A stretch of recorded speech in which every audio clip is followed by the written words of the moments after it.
Next on Worcester News tonight, looking at ways to tackle littering and dumping in the city. A new report by the Research Bureau says there is room for improvement. Plus, from trailer to table, the leafy green machine at Clark University is growing fresh produce for students.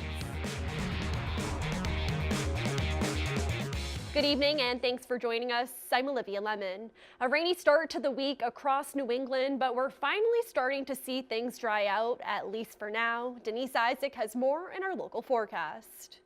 Hello there, I'm meteorologist Denise Isaac. Today we picked up quite a bit of snow to our north, but around the area we had Lunenburg picking up close to an inch. The same for Westminster, but look at Madison, New Hampshire, 14 inches, and it's still snowing over northern New England. This area of low pressure will continue to move out, but it's still leaving enough energy in place to see snow tonight along the Berkshires, also towards the White and Greens, all the way into Maine.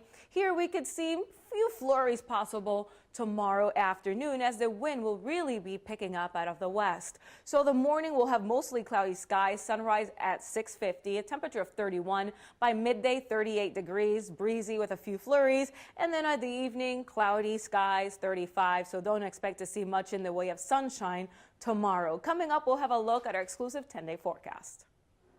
Looking at new ways to address trash issues in the city, the Worcester Regional Research Bureau released a study looking at current programs' cost to the city, durability, and enforcement. And while there are plenty of new ideas, Worcester's DPW says they may not agree on all of them. Our Brittany Schaefer joins us now with more. Brittany? Olivia, the report says a lot of what Worcester is doing is working, but says stricter penalties and a free trash drop-off site could help with the city's illegal dumping issue. A report by the Worcester Regional Research Bureau aims to improve the city's trash problem. Trash is a hot topic in Worcester. If you walk around the city, you can see trash on the street. To fix illegal dumping and litter on streets, the study points to stricter penalties and a free trash drop-off site. Research associate Tom Quinn says the site could be located at one of the city's bulk drop-off sites. An intentional financial burden to throw away trash if you do it curbside. If we had a free drop-off center, we thought that maybe some of the people who are trying to avoid paying for yellow bags, they would bring it there instead. I'm not in agreement with them there. Department of Public Works Commissioner Paul Musi says they would need to find a new location because the state's Department of Environmental Protection won't allow it. We'd have to find a piece of land to do something like that and get it permitted. I'm sure it's quite expensive, and who wants that in their backyard? Plus, we don't see a demand for it. In 2017, the city collected more than 20 tons of trash. Musi can't deny there is litter in the streets, but says the city is cracking down on offenders. We have some pretty high fines for illegal dumping. The person was in line for a $2,000 fine. If they brought it into our Millbury Street site, they could have dumped it off for $5. The Research Bureau also looked into the issue of recycle bin litter. They recommend using a solution from the past. The city actually did a pilot program with clear bags, which would solve that problem. And it went over really well, and we thought that they should take another look at that. Musi says he agrees with the bagged recyclables idea and is waiting for the City Council's response. Brittany Schaefer, Worcester News Tonight. Several residents are displaced from a 6-family apartment building in Webster after a 2-alarm fire strikes the building. The Webster Fire Department says the fire started around 7 this morning on North Main Street. It appears the fire started on the 3rd floor and was contained to the area, but most of the building suffered water damage. Thankfully, all residents made it out safely, but a cat did die in the fire. Chief Brian Hickey says it's always tough responding to an early morning fire because of the lack of personnel. Years ago, we used to have 6 guys come out on the truck, or 6 firefighters, but today you're lucky you get 3 on a truck. So you have all these towns here, but you still only have like 20 people that, on scene. So it's tough, and every town's in the same boat, staffing-wise. I mean, especially during the day, it's horrible. And at some point we're going to somebody's pulling up some money. And Chief Hickey says the fire does not appear to be suspicious at this time. The cause is under investigation. Filming of Liam Neeson's new movie Honest Thief shutting down roads again in Worcester, this time on Becker College's campus. The school tweeted out classes will still be held, but shuttles may be running late. Becker also sent a notice out to faculty and staff saying filming will include multiple simulated car crashes and will involve the use of prop firearms with the sounds of gunfire. If you are at all concerned about these noises, please contact campus police. Filming will take place throughout the city until next Wednesday. A man who pled guilty to stealing guns from a Worcester armory, then escaping prison, was sentenced to federal prison Monday. According to the Telegram and Gazette, former U.S. Army reservist James Morales was sentenced to 11.5 years in prison. Last November, Morales pled guilty to stealing 16 guns from the U.S. Army Reserve Armory in Worcester, then escaping from a maximum security prison in Rhode Island and attempting to rob 2 banks. A new way of dining at Clark University allows students to eat fresh veggies grown on campus. The 2 students who harvest the food say weather doesn't affect the produce because it's grown inside a storage container.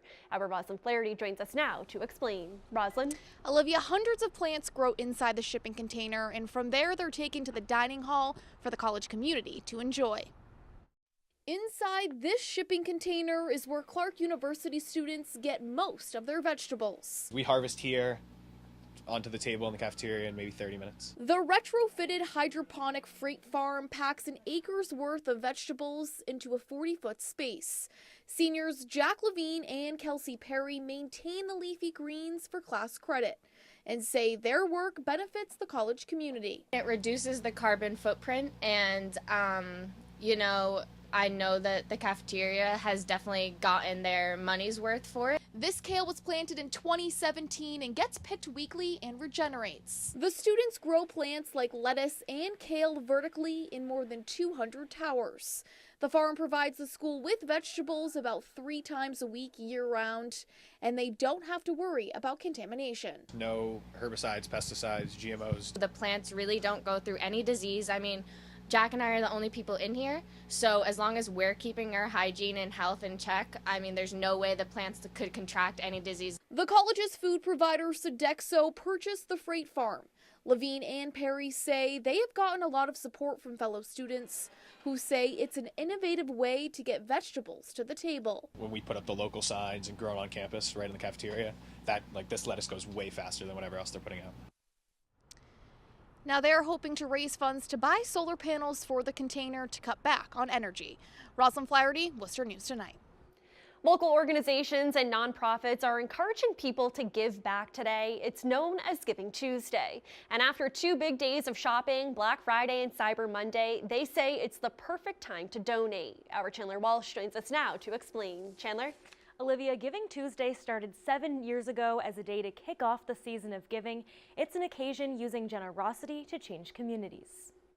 Businesses and corporations are donating their time. To know that you're making a difference, it's pretty amazing. And people are donating money to nonprofits. The occasion, Giving Tuesday. It all adds up and it makes a difference. Country Bank employees got out of the office and down to work, building 50 beds for Worcester children in need.